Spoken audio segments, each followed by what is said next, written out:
세상의 모든 지식 언더스탠딩. 자, 2교시 시작하겠습니다. 2교시는 1교시에서는 중동 얘기를 좀 배워봤는데 이번에는 좀 인도와 일본 이야기. 예.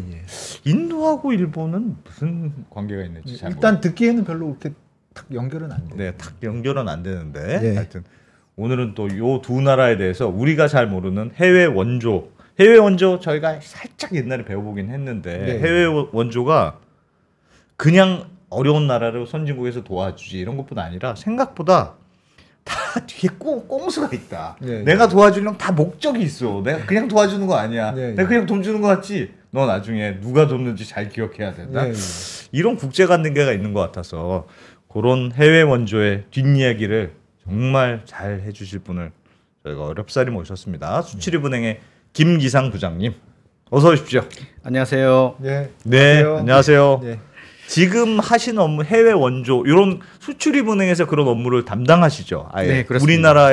우리나라도 요즘은 해외 원조 이렇게 하는 나라라면서요. 많이 합니다. 굉장히 많이 합니다. 예. 저희가 우리나라가 이제 얘기를 여기서부터 한번 시작을 해볼게요. 예.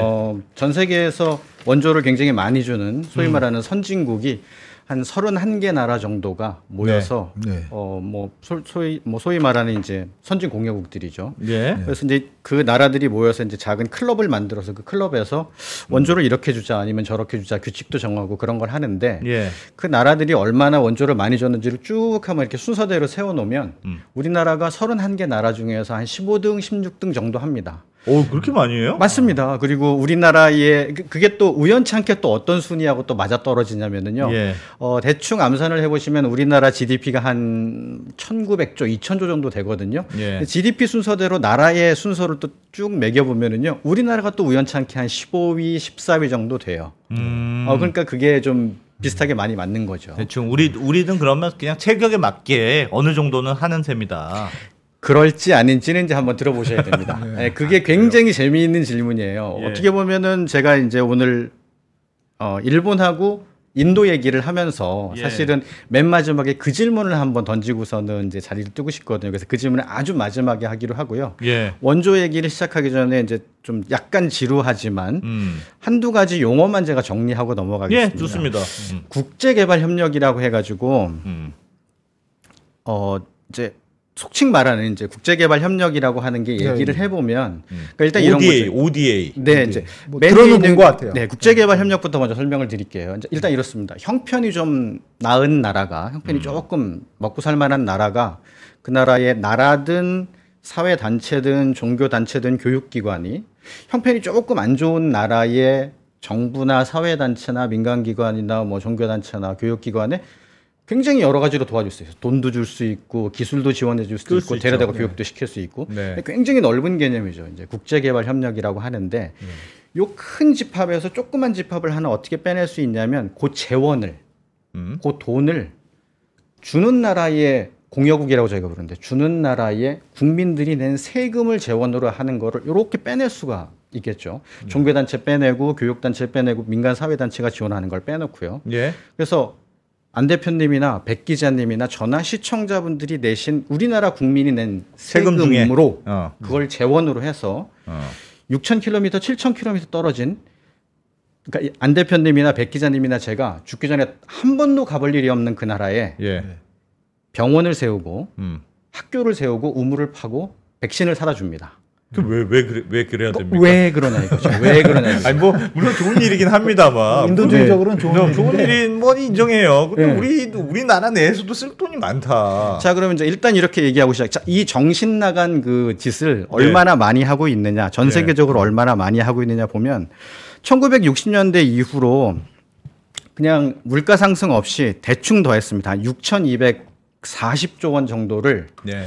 선진국들이 자, 이게 세금 내세요 해서 세금을 받아가지고 못 사는 나라에다 쭉 뿌렸습니다. 자, 6,240조 원이 1960년대부터 준 게 많으냐 적으냐 그거는 뭐 역시 논란이 있을 수 있겠죠. 예. 논쟁이 있을 수 있겠는데 일단 그건 나중에 얘기하기로 하고요. 왼쪽 아래에 있는 그래프를 보시면 검정색으로 표시된 아프리카에 뭐 당연히 제일 많이 지원이 됐습니다. 뭐 예. 이해할 만하죠. 뭐 가장 뭐 사는 게 어렵기도 하고 14억 명이 넘는 굉장히 이렇게 힘들게 사시는 분들이 저기에 살고 있으니까 아시아 못지않게 많이 받았습니다. 근데 이제 나라별로 해보면 약간 재미있는 그림이 나오거든요. 예. 그러니까 특이하게 인도라는 나라가 탁 튀어서 제일 많이 이제 받았습니다. 네. 근데 이제 뭐 요새 인도가 워낙에 유명하니까 뭐 1등 많이 하잖아요. 뭐 저기 뭐 인구도 1등에 뭐 달나라에도 달나라 남극에도 제일 먼저 보내 뭐 우주선 보내 1등 많이 하는데 그렇더라도 좀 이상하네요. 인도가 제일 못 사는 나라도 아니고. 네, 그렇습니다. 네, 인도가 제일 많이 받았다고요? 인도보다 훨씬 못 사는 나라 맞습니다. 그런데도 불구하고 인도가 3.6%에 해당되는 원조를 굉장히 많았습니다. 물론 이건 있습니다. 그러니까 인도의 인구가 14억 명이나 되기 때문에 네. 인구 하나당으로 따지면 3.6%가 뭐가 많은 거냐 더 받았어야 한다. 왜냐하면 한번 생각해 보십시오. 아프리카 인구가 14억입니다. 예. 인도하고 인구가 똑같거든요. 아프리카가 전체 원조에서 33% 정도, 35% 정도를 받았습니다. 예. 인구 비례로 따지면은 인도가 비슷하게 받았어야 되는 거죠. 아프리카나 네, 그래서 인도나. 제가 이제 아까도 말씀드렸지만 보기 따라 다르네요. 네, 6,240조 원이 많은 겁니까 적은 겁니까? 인도가 3.6%를 받은 게 많은 겁니까 적은 겁니까가 무슨 기준으로 보느냐에 따라 약간 달라질 수 있습니다. 네. 여하튼 인도가 이런 공적 개발 원조를 제일 많이 받은 나라입니다. 예. 그래서 이제 잠깐 여기서 이제 얘기만 하나만 얘기하고 더 얘기하고 넘어갈게요. 예. 이제 요 통계가 왜 좀 그 미스리딩 할 수가 있냐면 네. 그 30만 개의 선진 공회국들이 모여서 굉장히 아주 그 엄격하게 공적 개발 원조를 정의를 합니다. 네. 자, 일단 공적 그러니까 세금을 재원으로 해야 되고 네. 개발 목적이어야 돼. 공적 개발에서 두 번째 개발. 그러니까 예. 그 개발의 목적이에요. 받는 나라에 예, 반대 나라 그 받는 수원국에 뭐 병원 짓고 하는 그렇죠. 뭔가 개발을 하는 거여야 돼. 그래서 대표적으로 무기 사주면 안 돼요.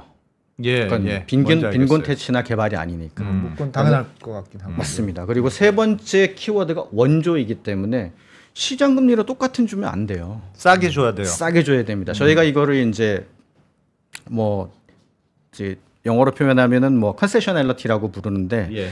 이런 이런 증여 효과를 통해 가지고서는 이자가 낮든지 아니면 기간이 매우 길든지 아니면 아주 극단적으로 원금 갚을 필요 없어라고 해서 무상이든지. 무상으로 그랜트를 그래요. 주든지 가난한 나라에 이자놀이 하지 마. 그렇습니다. 원조를 핑계로 너희 돈 대출 장사하려고 하는 거지. 그거 하지 마. 맞습니다. 예, 그거 하지 말라고 하는 거. 그런 규칙이 이제 정해져 있습니다. 자, 그래서 여기 안 잡히는 것들이 조금 있습니다. 그러니까 그걸 받는 수원국 입장에서는 무기를 주든 아니면은 여기서 엄격하게 정한 통계보다 조금 금리는 높지만 자기들 개발 목적에 맞는 돈이라면 선진국들이 뭐라고 정의해서 자기들끼리 그걸 늘까 뺄까 통계놀이 하는 거에 상관없죠. 받는 입장에서는 아유 금리 조금 싸도 좋아요 주세요. 예. 무기도 좋아요 주세요. 이렇게 다 받을 수 있는 거죠. 그래서 주는 공여국이 통계내는 입장과 받는 수원국의 입장은 약간 다르다는 얘기. 자 이제 재미없는 얘기는 여기까지 네. 하고 이제 넘어갑니다. 살짝 재미없었습니다. 네. 누가 먼저 할까 대충 보면 뭐 미국, 일본, 독일 뭐 그 소위 말하는 유주얼 서스펙트들이 다 등장하잖아요. 예. 근데 재미있는 나라 한두 개가 여기서 쓱 등장하는데 중간에 사우디아라비아가 껴 있습니다. 사우디. 네, 사우디아라비아가 껴 있습니다. 그리고 갑툭 튀로 스웨덴하고 노르웨이도 싹 등장하거든요. 근데 얼핏 생각해 보시면 스웨덴하고 노르웨이가 인구도 1,000만도 대충 안 되는 나라고 그리 큰 나라 아니거든요. 네. 근데 근데 2%씩 순위에 들어가 있다. 탑10 안에 들어갑니다. 탑10 안에 들어갑니다. 저기는 의식 있는 나라다. 예, 그 얘기를 해야 됩니다. 그래서 요 나라 리스트를 보면서 우리는 이제 궁금해집니다. 자, 도대체 왜 원조를 주냐 이거죠. 그 공여국의 그 국민들이 피땀 흘려 가지고서는 경제 활동에서 세금 쓱 걷어 가지고 그거를 왜 주냐? 미국이 사우디아라비아가 그리고 저 유럽 끝에 있는 노르웨이, 스웨덴이 왜 스리랑카에 가가지고 우물을 파고 요르단에 가가지고 폐수 처리장을 만드냐 이거죠. 이거는 정부가 걷어든 세금으로 전략적으로 주는 거죠 지금. 그렇습니다. 누가 민간에서 알아서 저 나라 참 불쌍해 이게 아니고 네, 지금. 그렇습니다. 알겠어요.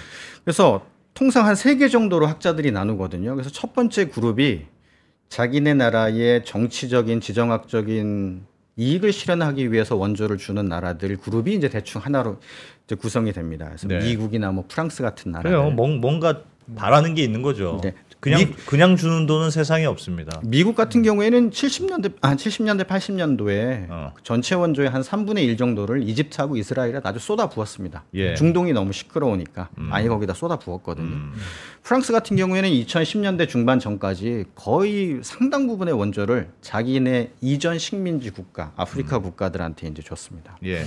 그러니까 제가 지금도 기억을 하는 게 2015년으로 기억하는데 당시 제가 이제 파리 사무소에 근무할 때인데 프랑스와 올랑드 대통령이 아프리칸 유니언이라는 거에 이제 회의를 개최를 해서 50몇 개 아프리카 대통령을 쭉 이렇게 프랑스 파리로 초청을 합니다. 예. 그럼 이제 U자로 된 테이블에 올랑드 대통령이 중앙에 앉아 있고 여기에 23명, 여기에 23명이 앉아 있는 거죠. 이렇게. 네. 그래서 그 자리에서 아프리카 어느 나라에 얼마의 원조를 주고 얼마의 원조를 주겠다라는 거를 이렇게 자연스럽게 발표를 합니다. 보면은 약간 합스부르크 왕조의 황제님과 봉건 영주님들이 앉아 있는 느낌도 살짝 들고요. 예. 예. 어떻게 해석해야 될지 살짝 좀 혼란스러웠던 느낌이 내가 있었거든요. 얼마를 하사하노라 이런 느낌이네요. 조금 심하게 말하면 예. 조금 심하게 말하면 그런 느낌이었습니다. 그 기억이 굉장히 저는 생생하거든요. 근데 또 한 그룹으로는 우리하고 일본 같은 그룹이 있어요. 여기는 이제 경제적인 이익하고 이제 결부를 시킵니다.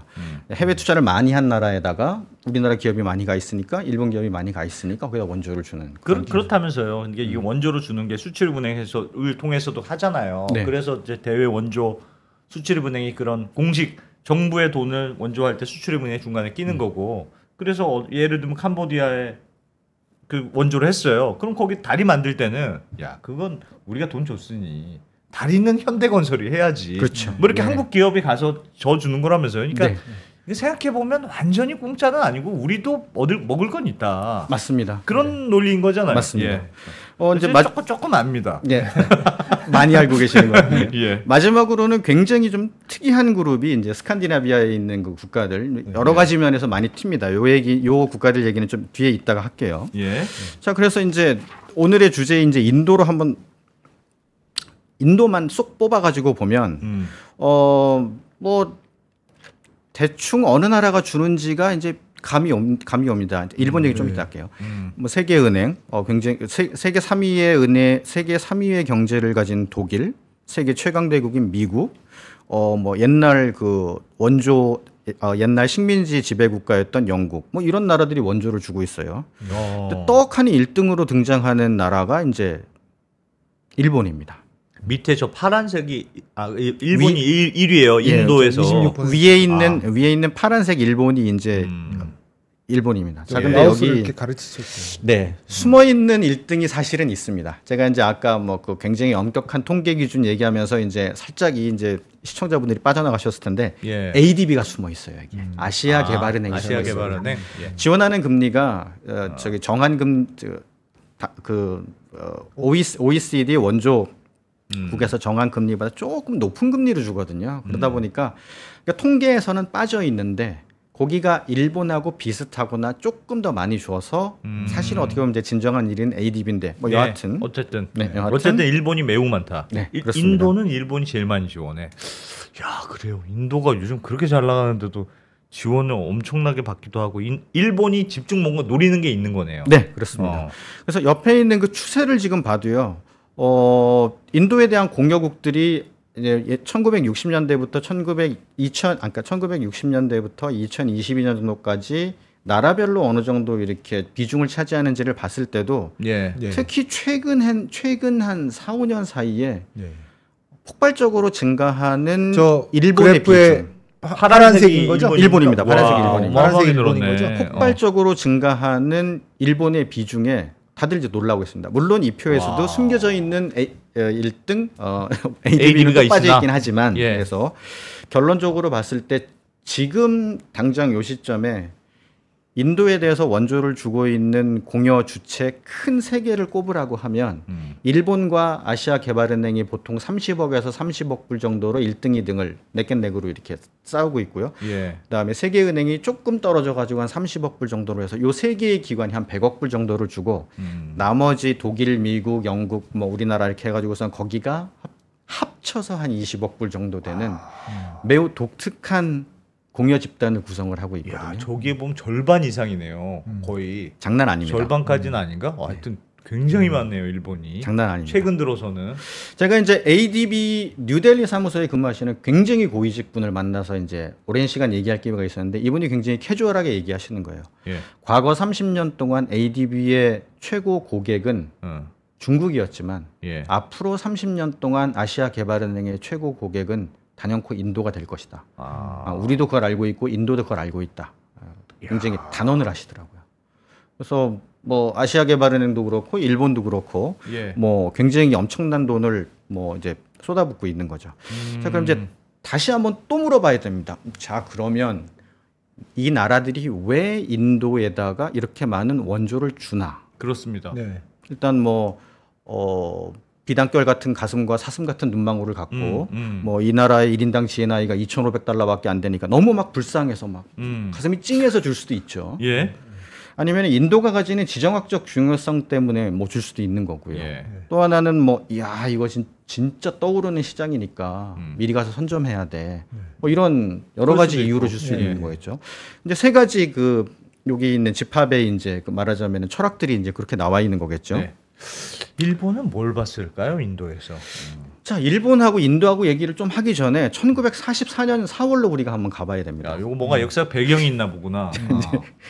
여기서부터 이제 조금 살짝 무협지가 돼버리는데 요 얘기를 안 하고 가기가 좀 너무 섭섭해서 이 얘기를 해야 됩니다. 예. 1944년 4월하고 6월 사이에 인도 북동부와 지금의 미얀마 당시 버마의 접경 지역인 임팔이라는 곳에서 2차 대전을 통틀어서 가장 소모적인 육상 전투가 벌어졌습니다. 임팔 전투라고 불리는 건데요. 예.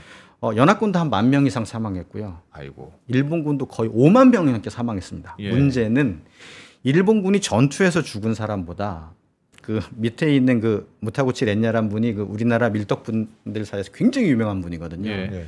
이분이 이제 그 무능력, 무책임, 비겁함으로 뭉친 아주 굉장히 유명하신 분입니다. 이 무타구치 렌야라는 그 일본의 장수예요. 일본 사령관. 네, 일본 사령관인데 뭐 어떻게 했길래 그래요, 대체?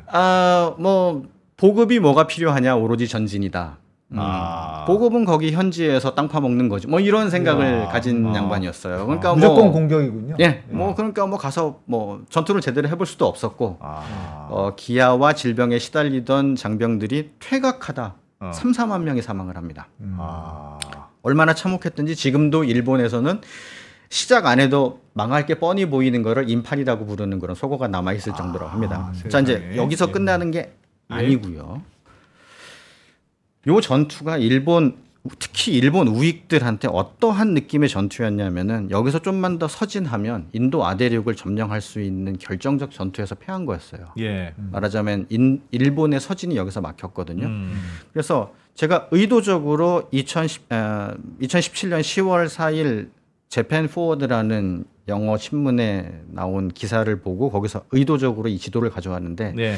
산케이 신문에서 운영하는 극우 영문자 신문입니다. 여기에 우리 아버지가 임팔 전투에 참여했는데 그 발자취를 따라서 내가 한번 걸어봤어라는 에세이가 실렸습니다. 그러니까 일본 우익들한테, 그러니까 일본 국민들한테 특히 일본 우익들한테 이 임팔 전투라는 게 참 이기고 싶었던 전투. 내가 점령하고 싶었던 땅이라는 그런 이제 전상이 있다라는 거는 이해하시겠죠. 알겠어요.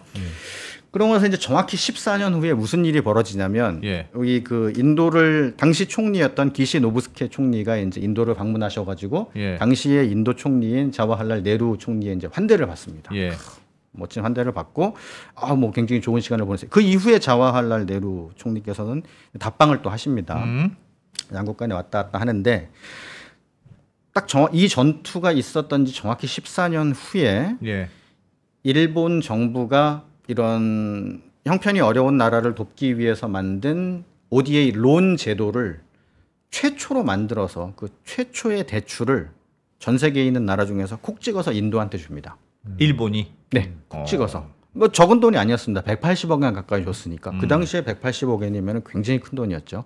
근데 이제 거기서 끝나는 게 아니고 이 돈을 어디에다 줬느냐가 굉장히 재밌어지는 거예요. 당시 이제 인도가 5개년 경제개발 계획을 막 하고 있었거든요. 하다 보니까 이제 형편 어려우니까 이제 그거를 실행하는데도 돈이 없잖아요. 예. 그러니까 이제 네루 총리가 기시노부스키 총리한테 요청을 한 거예요. 돈 좀 빌려주세요. 말하자면 돈 좀 빌려주세요 하니까 꼭 경제 개발 계획을 실행하는데 이 돈 쓰십시오 하고서는 장기 저리의 자금을 빌려줍니다. 자, 근데 이런 개발도상국 입장에서 경제 개발 계획이라는 게 뭘까를 좀 생각해 보면 살짝 좀 소름이 끼치는 게 뭐냐면 이거는 그 나라의 경제를 일본이 마음 먹고 진입할 때 네. 마치 지도의 역할을 해주는 거거든요.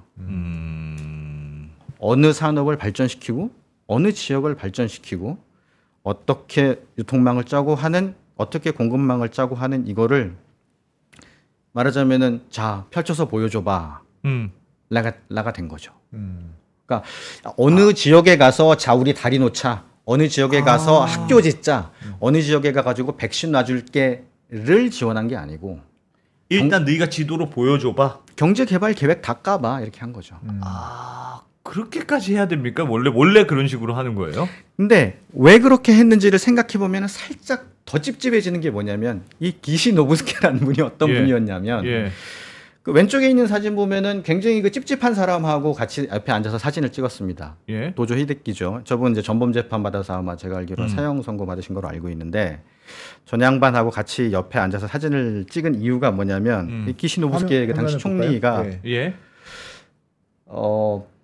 2차 대전 당시에는 뭐 상무성 장관인가, 뭐 상무성 차관인가 뭐 그런 걸 하셨어요. 근데 예. 그 이전에 뭘 하셨냐면 이 양반이 만주국, 일본이 세운 그 허수아비 국가 있잖아요. 예. 만주국의 내무 차관인가 뭔가를 했습니다. 근데 이제 무슨 역할이었냐면 그 나라에 가서, 그러니까 만주국이 이제 기억을 좀 더듬어 보시면 그 마지막 황제 영화를 기억을 더듬어 보시면 연식이 나와버렸네요. 마지막 황제 영화를 더듬어 보시면 네. 만주국이 장관들은 다 본국 사람들인데 차관이 다 일본 사람이었거든요. 실권은 다 차관들이 가지고 있었잖아요. 그러니까 그 나라의 사실상의 어떻게 보면 내무부 차관 슬래시 경제부 차관 역할을 한 거예요. 이 기시 노부스케라는 양반이. 거기 가서 뭐 했냐? 네, 5개년 경제개발 계획 세우고 그거 실행했습니다. 아 그런 걸 하던 사람이에요. 네, 그런 거 하던 사람입니다. 예. 그러고 나서 2차 대전 딱 끝나고 나니까 전범 재판을 그러니까 정확히 말하면 기시노부스케 총리는 유죄 판결 받진 않았어요. 예. 근데 이제 3년 동안 이제 옥고를 치르긴 치렀거든요. 재판은 안 받고 그냥 풀려나오긴 풀려나왔는데 뭐 그 이후로도 뭐 명문가 정치 집안이고 하니까 뭐 몇 년 지나가지고 한 4, 5년 지나가지고 뭐 총리도 하고 그랬죠. 그래서 이게 달랄한 뭐 가족 사진도 찍고 그랬는데 똘망똘망하게 생긴 이제 소년 하나가 이제 그 노부스케 총리의 그 무릎이 앉아 있는데 저 예. 소년이 2015년에 다시 등장하거든요. 요 소년에 대한 얘기는 나중에 하기로 하고 지나가도록 하겠습니다. 예. 그러니까 1958년부터 쭉 앞으로 이제 패스트 포워드를 하면 일본이 1958년부터 인도에다가 준 원조 규모가 쏟아부은 돈이 7조 엔입니다. 7조 원 아니고요. 7조 N. 네, 어. 7조 엔. 정확히는 6조 9,890 몇 조 엔인가 그런데 일단 예. 외우기 쉽게 7조 엔. 네. 최근 10년 동안 연평균 그냥 30억 불 정도 계속 줬습니다. 연평균. 야. 줬다는 게 대출인가요? 거의 대부분 대출입니다. 예. 거의 대부분 대출입니다. 그리고 분야도 콕 집어 교통. 교통. 인프라. 좀 더 콕 집어서, 좀 더 콕 집어서 지하철, 철도 요런 거 굉장히 많이 지원했습니다. 예. 그러니까 이제 어떻게 보면 굉장히 대놓고 야, 우리 신간세 기술 좋잖아. 자, 싼 금 막 0.01% 막 이렇게 빌려주거든요. 자, 20-30년 줄 테니까 신간세 깔어 이렇게 된 거죠. 물론 겉으로 보기에는 뭐 이제 말하자면은 이제 저희들끼리는 이제 언타이드라고 해서 일본 돈을 쓴다고 해서 반드시 일본 이걸 물건을 써야 돼라는 거를 겉으로는 못 박진 않아요. 그런데 예. 실제로 입찰 절차가 진행이 되다 보면 그거를 도입할 수밖에 없도록 각종 뭐 입찰 보이지 않는- 조건이라든지 이런 뭐 텐더 오퍼가 다 그런 식으로 떠버립니다. 그러니까 결국에는 기업들이 다 탈락하고 남는 일본 기업들만 여기 들어갈 수 있는 그런 교묘한 장치들을 만들어서 약간 속되게 얘기하면 일본 인도에 있는 웬만한 큰 도시의 1호선은 다 일본 자금과 일본 기술로 깔아줬습니다. 1983년도부터 시작해서 2018년까지가 여기에 표시된 여기 뒤로도 더 있어요. 제가 이걸 더 최근 거를 뽑지 못해서 그런데 일본 그 국제협력단 뉴델리 사무소가 자랑스럽게 자기들 백서에다가 이렇게 예쁘게 디자인까지 해가지고 얼마나 많은 지하철을 얼마나 많은 도시에 깔았는지를 이렇게 예쁘게 설명을 해줬습니다. 보고 있으면 네, 정말 대단하다는 느낌이 들 정도로 엄청나게 이제 교통 분야에다가 돈을 많이 깔아줬다라는 걸 알 수 있죠. 이게 사실은 어떻게 보면 굉장히 전형적인 방식인 것 같아요. 그렇습니다. 그러니까 어쨌든 인도가 앞으로 개발이 될 테니 우리가 마침 철도도 강하고 일본 입장에서는 그러니까 돈도 꺼주고 신칸센도 깔아 해주고 또 교통을 장악하면 그게 또 파생되는 여러 가지 것들이 있을 테니 딱 그냥 핵심 우리나라 고속도로 만들듯이 그냥 핵심을 그냥 탁 잡아서 일본 입장에서는 한 게 아닌가. 그러니까 아주 단적으로 이제 다른 걸 다 잊어버리고 일본의 자금을 들여가지고서 인도에 깐 뭐 지하철이 뭐 550km다, 뭐 540km다, 뭐 그렇게 뭐 통계 내시는 분보다 조금씩 다른데 자 일단 생각을 해보면 500km 정도 되는 지하철에 들어간 철차 차량부터 시작해서 신호 설비, 각종 안전 설비에 몇 년 지나면 그거 교체해야 되잖아요. 후속 수입 효과가 얼마나 될지는 뭐 생각만 해도 금방 뭐 눈덩이처럼 불어나는 거죠. 그러니까 그런 거 딱 그것만 한번 생각해봐도 엄청난 규모가 되지 않을까 쉽게 생각할 수가 있습니다. 뭐 참 일본은 그냥 여기서도 사업 비즈 한참 전쟁할 때는 언제고 바로 그냥 태세 전환해가지고 뭐 알겠습니다. 네. 그래서 이제 이거는 뭐 제가 1958년을 살아보지 않았기 때문에 모르겠는데 그러니까 그런 상상을 한번 해봤어요. 야, 요거 기시 노부스키 장관이 잘 타고 뉴델리 공항에 딱 내리면서 어떤 생각을 했을까? 14년 후에 수복하지 못한 미수복지, 그러니까 군사적으로는 수복하지 못했으나 경제적으로 이 나라의 지도를 내가 얻으러 가는구나라는 그런 기쁜 마음으로 룰루랄라 혹시라도 휘파람을 불진 않았을까? 약간 좀 이렇게 무협지 같은 상상을 좀 해봤습니다. 그러니까 내 철도도 팔고 얘네가 앞으로 어떤 식으로 개발할지 정답도 없고 그러면 인도에 하여튼 나는 정답을 보고 여기에 투자할 수 있는 셈이야. 네, 정답 알고 문제풀이 시작하는 거죠. 문제풀이 하면서 정답을 고민하는 게 아니고 정답 알고 문제풀이 시작해보자라고 하는 거죠. 더 무서운 건 뭐냐면요. 그러니까 일본이 이후로도 약 10년 정도를 소위 말하는 자기 물건 끼어 팔기 원조, 그러니까 구속성 원조를 의도적으로 안 합니다. 그냥 돈만 뭐 그래 돈만 뭐, 계속 대출해 주는 거야. 뭐 물류 계획 세울 거야. 돈 줄게. 200억엔. 무슨 뭐 보건 계획. 그래 알았어. 뭐 250억엔. 이런 식으로 대출해 줄게. 10년 정도 10년 조금 넘게 계속 그렇게 줍니다. 저쪽에서 경계하지 않도록. 그런 다음에 약간 좀 분위기도 풀어지고 이렇게 했을 때 그때 이제 비로소 뭐 처음에는 교통 분야를 이렇게 집중적으로 하진 않았어요. 최근 한 30년 정도고 60년, 70년, 80년까지는 처음에는 이제 말하자면은 이제 발톱을 안 드러낸 거죠. 그냥 써. 일본 거 살 필요도 없어. 그냥 가져가. 보건 계획 세워. 그런 다음에 일단 그렇게 물들여 놓고 처음부터 해놓고 바로 그래 너 왜 줄 거냐 너무 속 보이지 않습니까? 야 조금 이렇게 처음에 깔아주는 게 있어야지.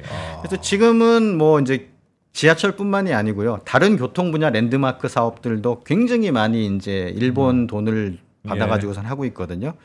그 오른쪽에 있는 그림에 이제 수염을 기르신 그 모디 총리가 나와가지고 이게 뭔 그림인가 하실 텐데 이게 재밌는 게 뭐냐면 인도 북동쪽에 중국 접경 지역에 이제 208번 고속국도를 만드는데 거기에 이제 돈을 일본 정부가 대줬어요. 자, 근데 이제 지도를 머릿속에 한번 떠올려 보시면 인도 북동부 접경 지역은 중국하고 접경하고 있는 굉장히 예민한 곳입니다. 이제 지정학적으로 이제 충돌 가능성이 굉장히 맞아요. 예전 도끼 들고 싸웠던 데 아닙니까? 그러니까 이쪽에서도 한번 싸웠고요. 북서쪽에서도 한번 싸웠거든요. 그래서 이제 그 북서쪽에 있는 그 악사이친 지역하고 오른쪽에 있는 그 아루나찰 프라데시라는 지역인데 여하튼 뭐 지금도 뭐 정확하지 않은 국경선 때문에 두 나라가 열심히 이제 치고받고 싸우는 나라인데 인도 입장에서는 돈이 없으니까 좀 원조 자금이라도 받아서 거기에다가 도로도 놓고 병원도 짓고 이거 하고 싶거든요. 제일 먼저 손든 게 일본입니다. 빌려줄게. 왜냐하면 공동의 적이라 중국이라는 공동의 적이 중국의 있으니까. 공동의 적이니까. 그러니까 예. 일본 입장에서는 조금 심하게 표현하면 중국의 목에다가 칼끝을 들이대는데 기쁜 마음으로 돈을 들고 간 거죠. 진짜 심하게 표현하면. 진짜 얄밉겠다. 예. 그래서 이제 그 기공식에 이제 나렌드라 모디가 이제 원격으로 참석해서 축사를 해주고 있는 그 모습입니다. 예. 뭐 사후 관리도 굉장히 잘합니다. 이제 그래가서 뭐 주 인도 일본 대사님이 주 인도 일본 대사가 가가지고서는 뭐 20주년 개통 기념식도 막 하고 그 예. 홍보 자료도 막 내고 심지어는 인구가 뭐 한 10만 15만 정도밖에 안 되는 작은 막 그러니까 비하르주 얘기를 좀 해야 되는데 그 인도 북동부에 있는 이제 인도에서도 제일 가난한 동네입니다. 네. 1인당 GNI가 한 800불, 900불 되는 동네입니다. 그러니까 예. 인도 평균이 한 2,500불 되잖아요. 네. 그거의 한 3분의 1 정도 되는 아이고. 그 지역입니다. 예. 그러니까 저는 솔직히 1년에 700달러를 벌어서 어떻게 인간적인 생활을 할 수 있을지가 저는 솔직히 상상이 안 됩니다. 근데 그분들은 그렇게 사시거든요. 그러니까 굉장히 어려운 동네입니다. 그 동네를 굳이 찾아가서 거의 1,000억 엔 가까운 돈을 또 주고 거기에다가 이제 지하철을 또 지어주고 있습니다. 일본이. 네. 와. 그래서 하여간 그 교통 분야에 대한 영향력이 뭐 옛날에도 이제 엄청났고요. 이제 앞으로도 계속될 것 같고요. 예. 그럼 이제 얼마나 인도를 일본이 잘 구워 삼고 있느냐. 제가 이제 거기서 한 4년 정도 있으면서 이렇게 쳐다보고 있으면 이제 되게 재미있는 현상들이 나타납니다. 이제 일단 제 기억이 맞다면 2005년부터 두 개 나라가 서로 정상 간 셔틀 외교를 해요. 그래서 1년에도 한 두세 번씩 만납니다. 체류 시간이 36시간, 뭐 48시간밖에 안 되더라도 꼭 찾아가서 만나고 두세 번씩 만납니다. 인도랑 일본이랑 그렇게 친한 나라였어요. 네. 네. G7 회의하는데 의장국이었죠. 2023년에 콕 찍어서 나렌드라 모디 찍어가지고서는 초대해서 히로시마로 불러서 이렇게 사진도 찍고 예쁘게 이렇게 사진 찍고 너 내 돈 받았지? 잘 쓰고 있지? 그거를 상기시켜 주는 거죠. 나 너 돈 준 사람이야. 네. 잊어버리면 안 돼. 네. 그거예요? 맞습니다. 그리고 인도도 이러한 일본을 굉장히 극진하게 대접합니다. 그러니까 재미있는 예가 뭐냐면 인도가 이제 비자가 한 24개 종류가 있습니다. 뭐 학생 비자, 뭐 예. 관광 비자, 뭐 비자가 되게 많아요. 뭐 상용 비자 되게 많은데 쭉 내려가다 보면 24번 비자가 비자 for Japanese citizens입니다. 그러니까 이제 인도는 도착 비자라는 걸 허용하잖아요. 무조건 출발하는 나라에서 심사 다 받고 비자 받아야 비행기 탈 수 있거든요. 예. 일본 사람만 유일하게 오로지 일본 사람만. 위안 비자가 따로 있어요? 예. 인도에? 그러니까 학생 비자, 상용 비자, 관광 비자로 쭉 나가다가 갑자기 일본 비자가 있습니까? 예, 갑툭튀로 24번에 비자 for Japanese citizens예요. 그러니까 정확하게는 비자 on arrival이라고 돼 있는데 거기에 예. 괄호 열고 이 비자는 일본 사람에게만 해당됩니다. 괄호 닫고입니다. 대박이네. 야. 극진하게 대접합니다. 서로가 서로를 굉장히 또 존중하고요. 근데 부장님, 인도는 제가 예전에 어떤 한참 뭐 중국하고 미국하고 사이가 막 안 좋아졌을 때 인도가 했던 유명한 발언이 있습니다. 나는 이긴 사람 우리 편. 그러니까 인도는 굉장히 실용적인 성향이 강한 나라다. 그래서 물론 뭐 지금 잘 지내고 돈 잘 줘서 뭐 일본 내가 고마워, 땡큐 포 머니 하는데 언제 또 다른 사람 돈줄이 생기면 언제든지 또 배신할 수 있는 거 아니냐. 그렇게 볼 수도 있지 않습니까? 네, 당연히 그럴 수 있고요.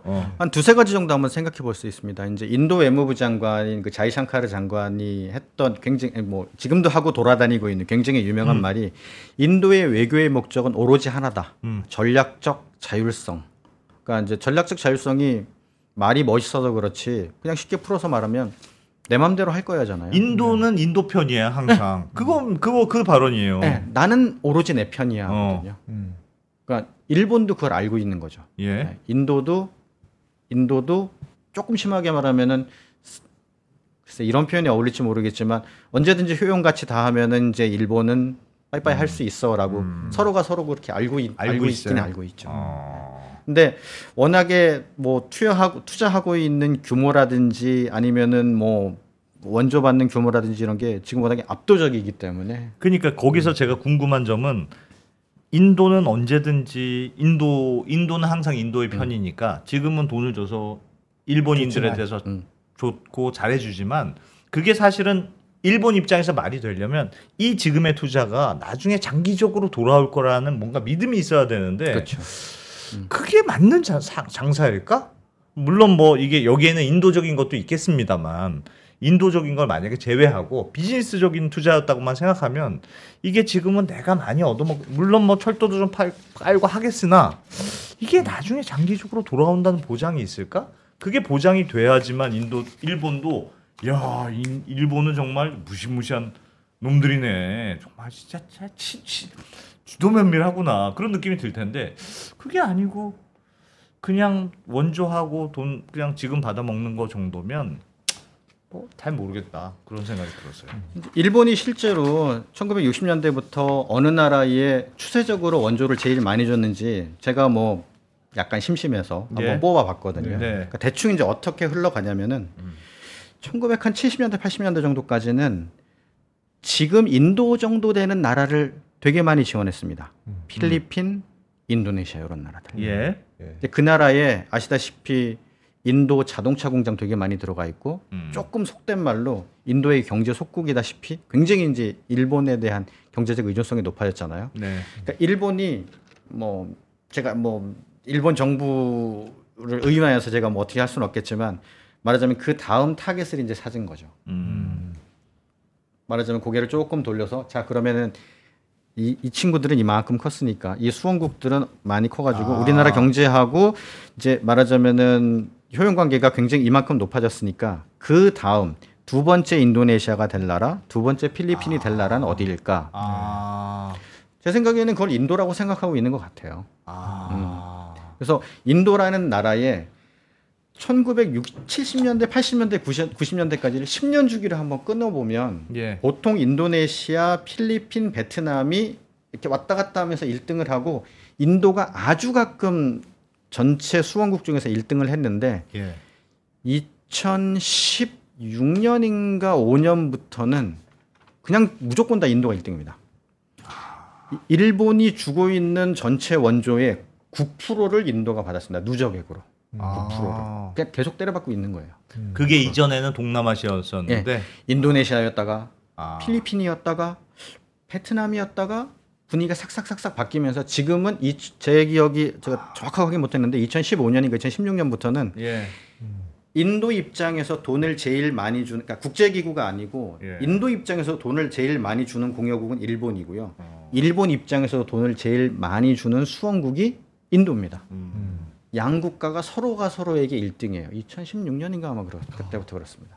지금 한 7, 8년째 계속 돈을 거기다 쏟아붓고 있죠. 지금 일본 입장에서는 인도로 완전 찍은 거네요. 저기가 답이야. 네. 그러니까 물론 그러니까 이 얘기를 하면서 인도의 모든 산업, 그러니까 일본의 모든 산업계가 일본의 모든 경제계가 와 인도가 우리의 답이야라고 환호한다는 뜻은 결코 아닙니다. 이제 저도 거기에서 활동하고 있는 그 뭐 일본 국제협력단 직원분도 만나서 얘기해보고 아시아개발은행 직원분들 만나서 얘기를 해보면 일본 기업들도 인도의 그 상거래 관습이라든지 이런 것 때문에 아주 학을 띠거든요. 그래서 막 안 들어오려고 하는 기업도 당연히 있고요.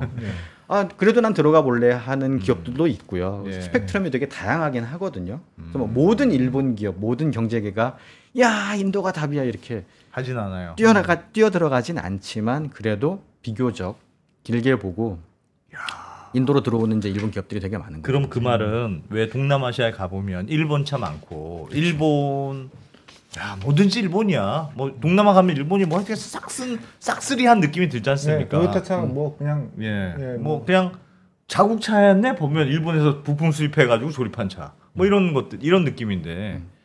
그러니까 그런 우리도 예전에 어떤 SK그룹 같은 데가 중국은 앞으로 제2의 내수시장이야. 저기를 뚫어야 돼. 그런 느낌으로 일본이 동남아에서 한번 훑고 가고 이제는 우리 내수시장을 할 만한 데 봤더니 인도네. 그 인도를 잘 투자도 하고 뭐 해서 잘 매겨가지고 요거 우리 걸로 우리 내수시장으로 한대. 그런 전략일까요? 요거 얘기를 그러니까 그 답변을 요거 자동차 얘기하셨으니까 이렇게 한번 답변을 해볼게요. 그러니까 일본에 있는 스즈키가 인도의 가능성을 보고 처음 투자하기 시작한 게 1980년대 중반입니다 이미. 네. 그래서 지금도 마루티 스즈키라는 차량 브랜드가 이제 합작 회사가 있는데 그 회사가 인도 전체의 승용차 마켓의 한 50% 정도 차지하고 있거든요. 50%요? 옛날에는 80%였습니다. 와. 엄청 높았어요. 근데 그거를 이제 말하자면은 깎아먹었다고 표현해야 되나? 아니면 이제 뺏어온 우리의 자랑스러운 현대하고 현대차. 기아차가 있긴 한데 현대기아차가 지금도 아직 한 50% 정도 수준이거든요. 그렇기 때문에 1980년도면은 인도 1인당 GNI가 얼마였는지 계산도 잘 안 될 정도로 그렇게 힘든 상황이었는데 그때부터 이제 이미 일본 민간 기업들이 들어와가지고서는 그렇게 한 30년 40년 후를 보고 네. 씨를 뿌리고 모를 싣고 있었던 거죠. 야. 그러면 그거는 그런 상황을 만들 때 보통은 우리나라도 인도에서 이제 현대차가 들어가서 열심히 잘하고 있지 않습니까? 기업이 들어가는 것과 국가의 세금이 동원된 대외 원조 그게 들어가는 것과 확실히 다른가요? 후자가 확실히 다르죠. 그러니까 그러니까 예를 들어서 이제 뭐 예를 들어 어떤 가상의 나라가 있다라고 할 때 그 나라에 현대나 기아차 같은 똑같은 자동차 공장이 만들어지는데 거기서 만들어진 자동차가 인접한 항구로 갈 수 있는 접근 도로라든지 자동차를 수출할 수 있는 자동차 수출 전용 항구라든지 이런 거 조성은 하나도 안 돼 있는 상황에서 덩그러니 현대 기아차가 어떤 가상의 국가에 진출한 경우와 쫓아 들어가서 자 진입로 깔아줄게 가로등 심어줄게 자동차 수출 전용 항구 로로선 같은 것 접안해야 되니까 다 만들어줄게. 그거는 우리가 원조로 줄게.라고 하는 거 일단 들을 때 느낌이 확 다르잖아요. 그러네요. 그러니까 사실 저희도 그렇게 일본이 그걸 굉장히 잘하고요. 우리나라도 그걸 하고 싶어요. 저희 기관도 그걸 하고 싶고 그래서 항상 그런 노력을 하거든요. 그러니까 그런 걸 항상 염두에 두고 있고 그렇게 약간 전략이 좀 다르다 이렇게 볼 수 있어요. 대외 원조는 매우 전략적인 행위군요. 그래서 이제 안 대표님께서 말씀하신 거에 저는 이제 120% 동의하는 게 뭐냐면 우리가 얼핏 생각하면 대외 원조라고 하면 형편이 좀 좋은 나라가 세금 걷어서 형편이 좀 어려운 나라한테 이렇게 도와주는 그런 뭐라고 표현해야 돼요? 단층적인 것만 생각하시는데 이게 속으로 조금만 들어가 봐도요. 굉장히 다층적입니다. 심지어 이제 받는 인도 입장 얘기를 또 한번 해봐야 돼요. 자 이제 주는 사람 얘기를 계속 했으니까 받는 인도 입장에서는 이걸 한번 질문을 해봐야 됩니다. 이제 약간 엉뚱한 질문일 수 있는데 인도 정부가 해외 원조를 와 하고 엄청 반길까를 한번 질문해봐야 되죠. 이 질문이 정말요? 왜 중요하냐면은요. 일단 돈 준다면 좋은 거 아닙니까? 물론 그렇긴 합니다. 저리면 좋은 거 아닙니까? 물론이죠. 주면 땡큐죠. 주면 땡큐죠. 뭐 괜찮은데 뭘 굳이 세상에 어떤 경우에는 안 갚아도 되는 돈, 어떤 경우에는 굉장히 싸고 장기에 돈을 주는데 무조건 땡큐죠. 그런데 요걸 한번 생각해보면 굉장히 재밌는 게 인도라는 나라가 전 세계에서 유일하게 1년에 1,200억 달러가 넘는 해외 송금을 받는 나라입니다. 그러니까 미국이나 중동에 나가 있는 인도 교민들, 노동자들 또는 교민들이 구글 사장님 등등등 구글 사장님도 보낼 거 아닙니까? 아이고 포춘 500에 들어가는 그 사장님들이 너무 많아가지고 그거는 이제 한 수십 명 돼가지고 그분들 얘기하는 게 식상할 정도가 구글 사장님, 인도 총리님 보내. 이제 약간 얘기가 딴 데로 새는데 지금은 어느 정도냐면 느낌이 한번 보면은요 세계에서 그러니까 정치적으로도 세계에서 제일 오래된 민주주의 국가. 영국이죠. 최고의 민주주의 국가, 최대의 민주주의 국가, 인도, 그다음에 최강의 민주주의 국가, 카말라 해리스 부통령이 있으시잖아요. 그래서 이 세 개의 국가의 지도층에 다 인도계가 있어요. 뭐 우연인지 뭔지 모르겠지만 여하튼 이제 돌아와서 1,200억 불이 넘는 송금을 막 받는단 말이에요. 그래서 이제 뭐 캘리포니아로 일하러 간 뭐 파텔이 돈 붙이고 뭐 UAE로 뭐 일하러 간 뭐 우리 이제 까우르가 돈 붙이고 돈 엄청 붙인단 말이에요. 더하기 이제 1년에 한 500억 달러 정도 되는 엄청난 FDI가 인도로 이제 쏟아져 들어옵니다. 뭐 이제 미국부터 시작해서 뭐 순위로 따지면 한 10위권 바깥이니까. 투자 말씀하시는 거죠? 해외 직접 투자가 뭐 11위권, 12위권 되니까 뭐 얼마 안 되는 거 아니야 그러는데 1년에 500억 불 넘게 이 나라로 해외 직접 투자가 쏟아지거든요. 그러니까 예. 1,200억 불 더하기 500억 불 정도 하면은 한 1,700억 불 정도 되는 돈이 매년 이 나라에 계속 꼬박꼬박 들어와요. 꽂히고요. 예. 그 중에 1,250억 불은 갚을 필요가 없는 삼촌과 조카가 보내준 돈, 나머지 500억 불은 투자금이기 때문에 6개월 1년 사이에 안 빠져나가는 돈. 야, 자, 근데 좋겠다. 원조가 1년에 어. 꼴랑 들어오는 게 100억 불이거든요. 그러니까 인도 정부 입장에서는 잠깐만 이러는 거죠. 대단한 느낌이 아니군요. 네. 그러니까 뭐 많은 돈이긴 한데 예. 뭐 받는 돈 1,700억 불과 1,800억 불 차이인 거죠. 안 들어오면 1,700억, 안 들어오면은 뭐 그래 한 1,700억 불, 들어오면 한 1,800억 불. 진짜 인도 좋겠다. 뭐 이러는 거죠. 예. 조금 과장해서 말하면. 예. 그래서 이제 거기 인도 재무부의 그 원조 담당하는 국장이나 이런 분이 저희 카운터 파티였는데 가서 네. 만나면 항상 이 얘기를 합니다. 책상에 이렇게 치면서 미스터 킴, 우리에게 돈이 중요한 게 아니야. 우리 돈 많이 들어오니까 제발 파이낸스 플러스 엘리먼트를 우리에게 줘. 그게 뭡니까? 그러니까 이제 돈이 아니고 너희만 가진 기술, 너희만 가진 노하우 이런 거를 좀 우리한테 줘. 이렇게. 그러면 인도 입장에서 일본 돈을 받는 게 그냥 인도야 일본아 돈 줘서 고마워가 아니고 그래 어디 돈 줄 사람도 쭉 있는데 우리가 한번 줄 세워보고 일본 괜찮네 이거 그런 느낌이겠네요. 그러니까 이제 약간의 락인 효과도 있고요. 약간의 그 족쇄 효과도 있고. 예. 그러니까 처음에 일본의 지하철이나 신칸센을 들여올 때 인도가 보기에는 당시 세계 최고의 메트로 기술과 이제 철도 기술이 일본이니까 있었던 일본인이 이제 그게 이제 계속 족쇄되어서 들어오는 그 효과가 있는 거죠. 야, 그거를 선투자의 효과네. 그거를 일본이 알고 길게 오랫동안 장기를 둔 거죠. 길게 장기를 뒀습니다. 기저 효과가 아니고 무슨 효과라고 합니까? 하여튼 기존에 있던 계속 연속되는 효과가 있는 거네요. 기존에 있으니까 웬만하면 일본으로 이것도 어떻게 바꾸냐 중간에. 그래서 뭐 어떤 나라든지 주는 나라의 국익을 당연히 이제 원조에다가 이렇게 뭐 투영시킬 수밖에 없는데 네. 그걸 대놓고 얘기하지 못하거든요. 조금 약간 좀 쪽팔리는 것도 있고. 사실은 그 나라에 가서 그 나라 수원국에 경제 개발을 해줘야 되는데 그거를 목표로 속마음은 안 그렇더라도 목표로 써놔야지. 우리 주는 나라의 국익을 증대하기 위해서 원조를 줍니다라고 쓰면은 창피하니까 그렇죠. 안 썼거든요. 근데 네. 그거를 용감하게 쓰신 그 원조 선진공여국 31개국 중에 최초로 용감하게 쓰신 나라가 있습니다. 어디겠습니까? 그게 어디입니까? 일본입니까? 또 일본입니다. 네. 2015년이었거든요. 2015년에 이제 국익이라는 표현을 개발협력 대강이라고 ODA 차트라고 부르는데 거기에 최초로 적었습니다. 우리는 국익을 위해서 원조하는 거야. 그것만을 위해서는 아니지만 그것도 목적 중에 하나다라고 적었습니다. 2015년이면 일본 총리 누구였는지 기억나시죠? 고이즈미? 아베 신조 총리였습니다. 아니 근데 그거는 왜 그런 바보 같은 짓을 했을까요? 일본은 그걸 그냥 안 쓰고 속내는 건데 속내는 사실 국익이지만 우리가 국익이라고 어떻게 그 말로 하니? 글쎄요, 제가 이제 아베 신조 총리 마음속에 들어가 보진 못했는데 네. 그분이 살짝 이제 극우적인 성격도 가지고 그 다음에 이제 그런 극우적인 그 유권자들한테 좀 소구하고 싶어 하는 것도 좀 많으셨었잖아요. 네. 이분이 또 우연하게 누구의 외손자였냐면 아까 봤던 그 그림 있죠. 네. 기시노부스케 총리의 무릎에 앉아 있던 거 똘망똘망하게 생긴 그 어린이. 그 그게 어린이가 아베입니까? 아베 신조입니다. 자기 이제 외할아버지로부터 정치 수업을 받았잖아요. 예. 그래서 이건 제가 상상하는 건데 어. 외할아버지를 보면서 어. 뭘 배웠을까? 뭐 그런 생각을 잠깐 해봤어요. 야 이게 다 돈 꿔주는 게 이게 나중에 다 너한테 돌아오는 거란다. 네. 이런 걸 배웠을까요?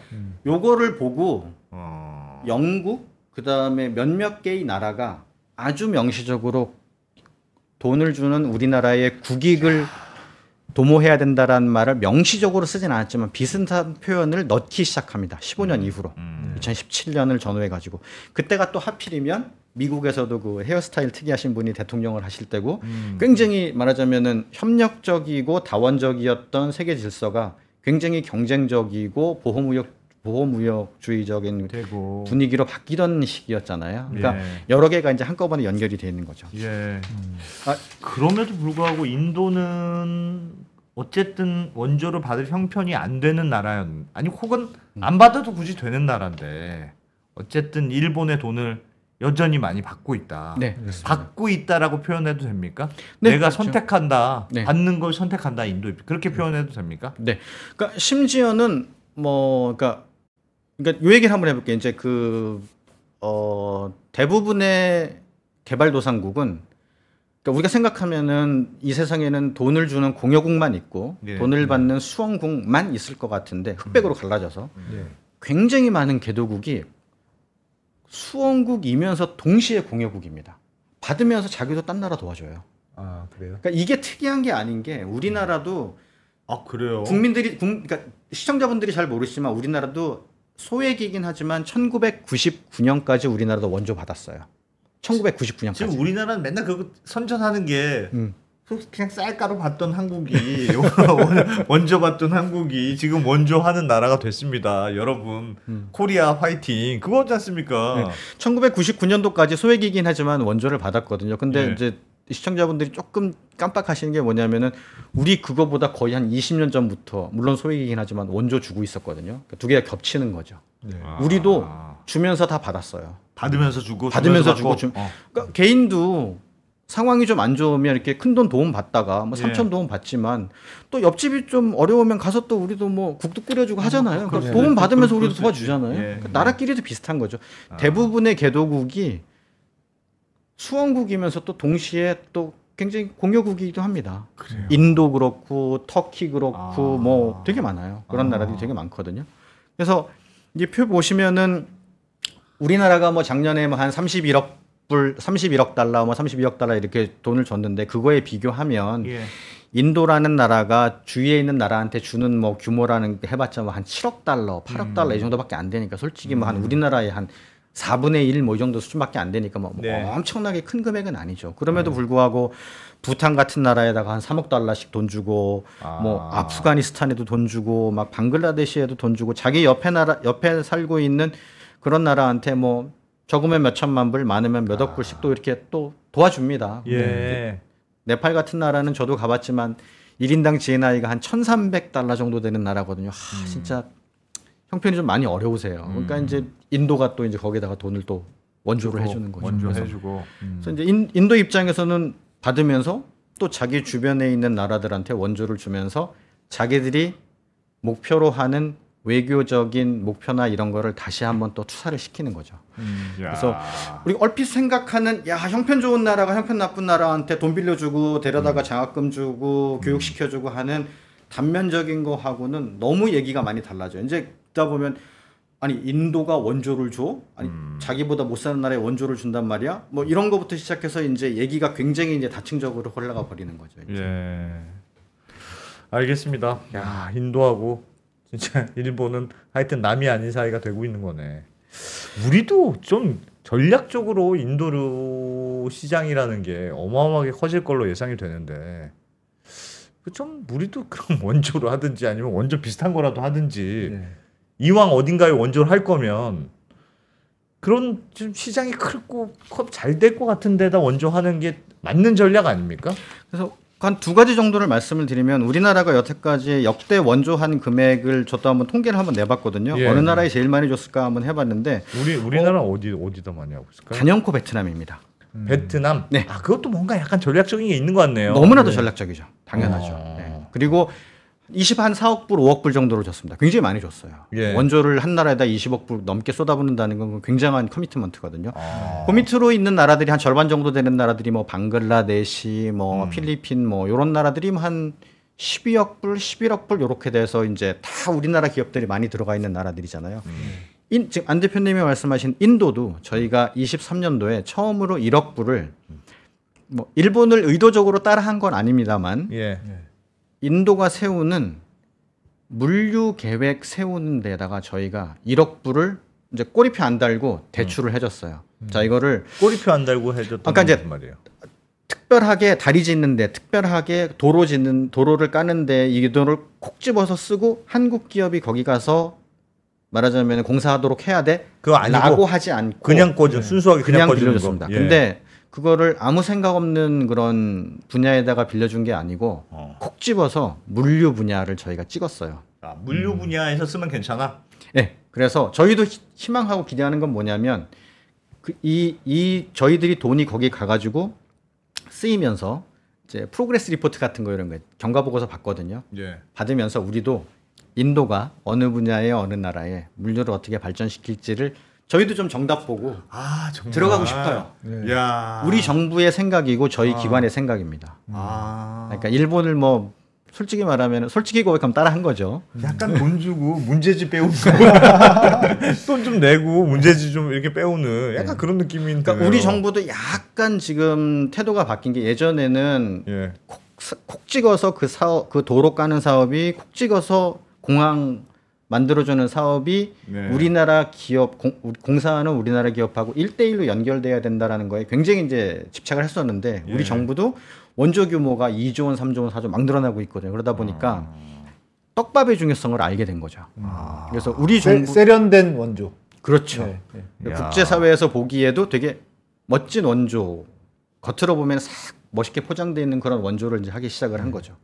어떻게 보면 이제 그런 대규모의 금액으로 1억 달러면은 1,300억이 넘는 돈입니다. 그 1,300억이 넘는 돈을 1%밖에 안 되는 이 달러 금리 비싼 이 시기에 1%로 20년을 깔아줬어요.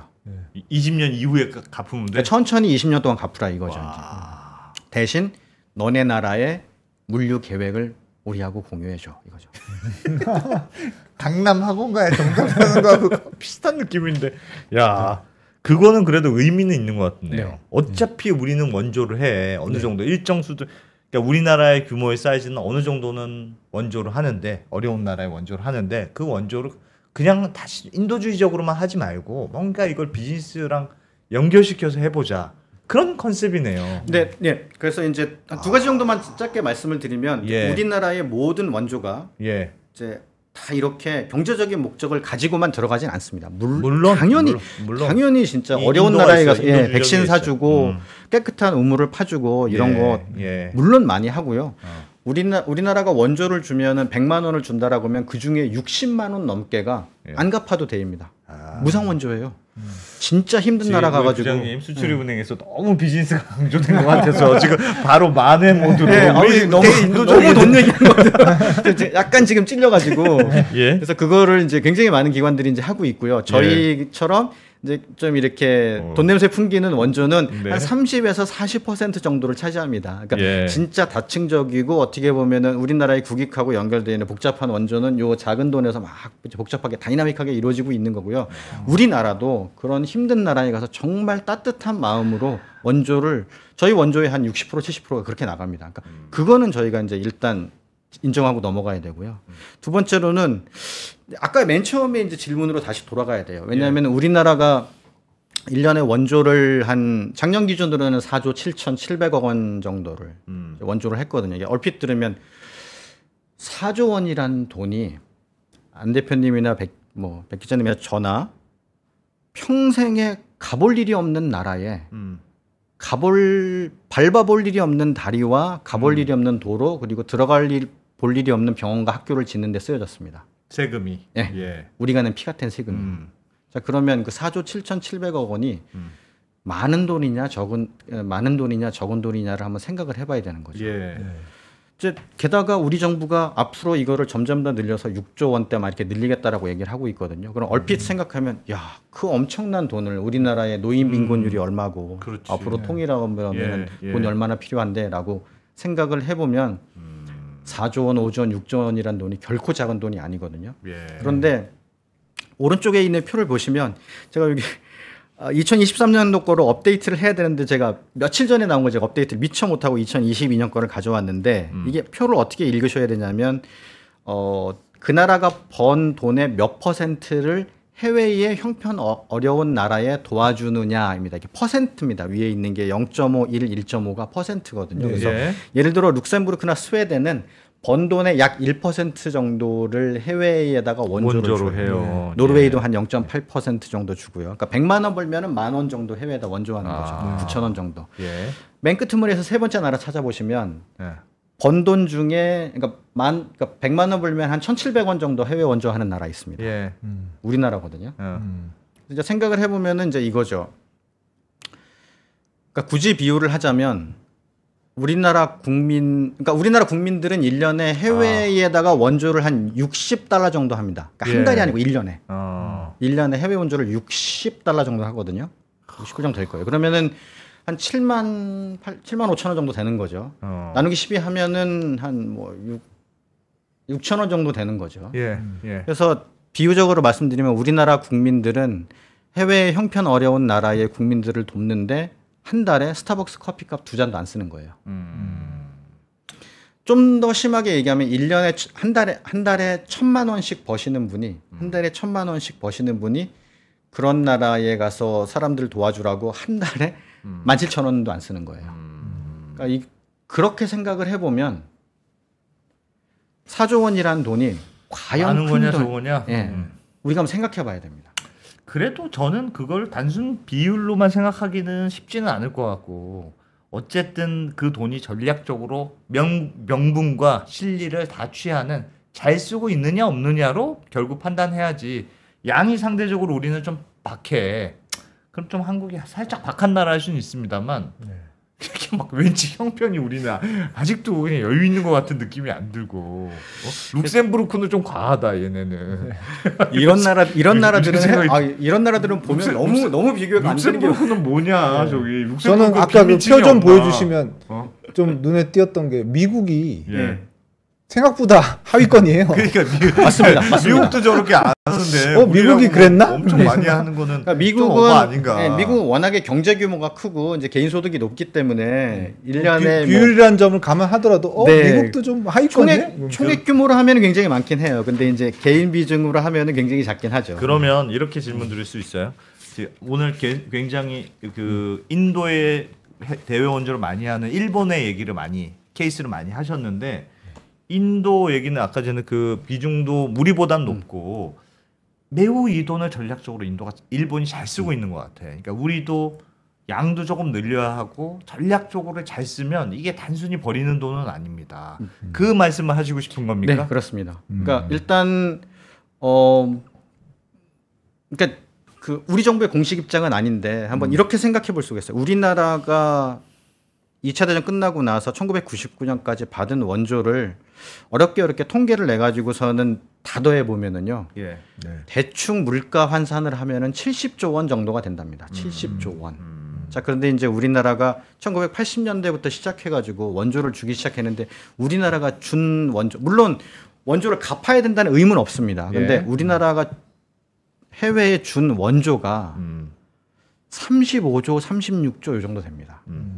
그러니까 이제 우리가 받은 거 대비 한 절반 정도를 돌려준 거예요. 이제 국제 사회에다가. 그러니까 그걸 생각을 해보면 저는 개인적으로 우리나라에는 아직 공식적으로 원조를 시작하지 않았다라고 생각. 이건 우리 정부 공식 입장 아닙니다. 네. 저는 개인적으로 그렇게 생각합니다. 왜요? 그래도 우리 이제 갚고 있는 거예요. 받은 만큼 갖고 네. 있었다. 그거를 어느 나라도 어느 국제기구도 야 갚아야지. 너네가 이렇게 잘 사는데 너네가 그런 1인당 얘기는 안 하잖아요. 네. 아무도 얘기 안 합니다. 예. 아무도 얘기 안 하고 강요하지 않습니다. 그러나 우리는 이제 또 빚지고 못 살잖아요. 또 한국 사람들이. 그래서 이제 열심히 갖고 있는 거거든요. 네. 작년 같은 경우에도 뭐 한 4조 7천억 정도를 저희가 이제 원조를 하고 그중에 한 60% 가까이를 안 갚아도 돼. 이렇게 무상 원조를 했으니까. 그래서 그런 점을 한번 생각해 볼 필요가 있지 않나 그렇게 생각을 합니다. 전략적인 접근 그다음에 전략적인 거 생각하는 것도 예. 당연히 중요하고요. 중요하다. 네. 이거를 담당하는 수출입은행 입장에서 조금 많이 하자. 야. 세련되게 하면 다 돌아오는 거다. 세련되게 하면 다 돌아오는 거다. 우리가 누구겠니? 우리 수출입은행이야. 세련되게. 저희는 하면 이제 정부가 가지고 있는 이 펀드를 이제 예. 위탁받아서 운영하는 기관이고요. 예. 가장 중요한 의사결정은 당연히 이제 국민들의 위임을 받아서 국회에서 뭐 규모라든지 정하시고 예. 그다음에 이제 우리나라 정부에서 어. 이제 이런 걸 결정을 하고 나면 저희는 이제 집행을 하는 기관인 거죠. 아, 바빠지고 있습니다, 점점.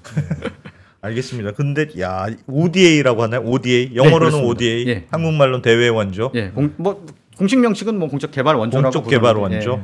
예. 중요한 역할을 하네요. 일본이 진짜 일본이 열심히 하고 있다니까 우리도 좀 더 열심히 해야 될 것 같은 네, 생각도 저희도 들고. 열심히 하고 있습니다 지금. 네.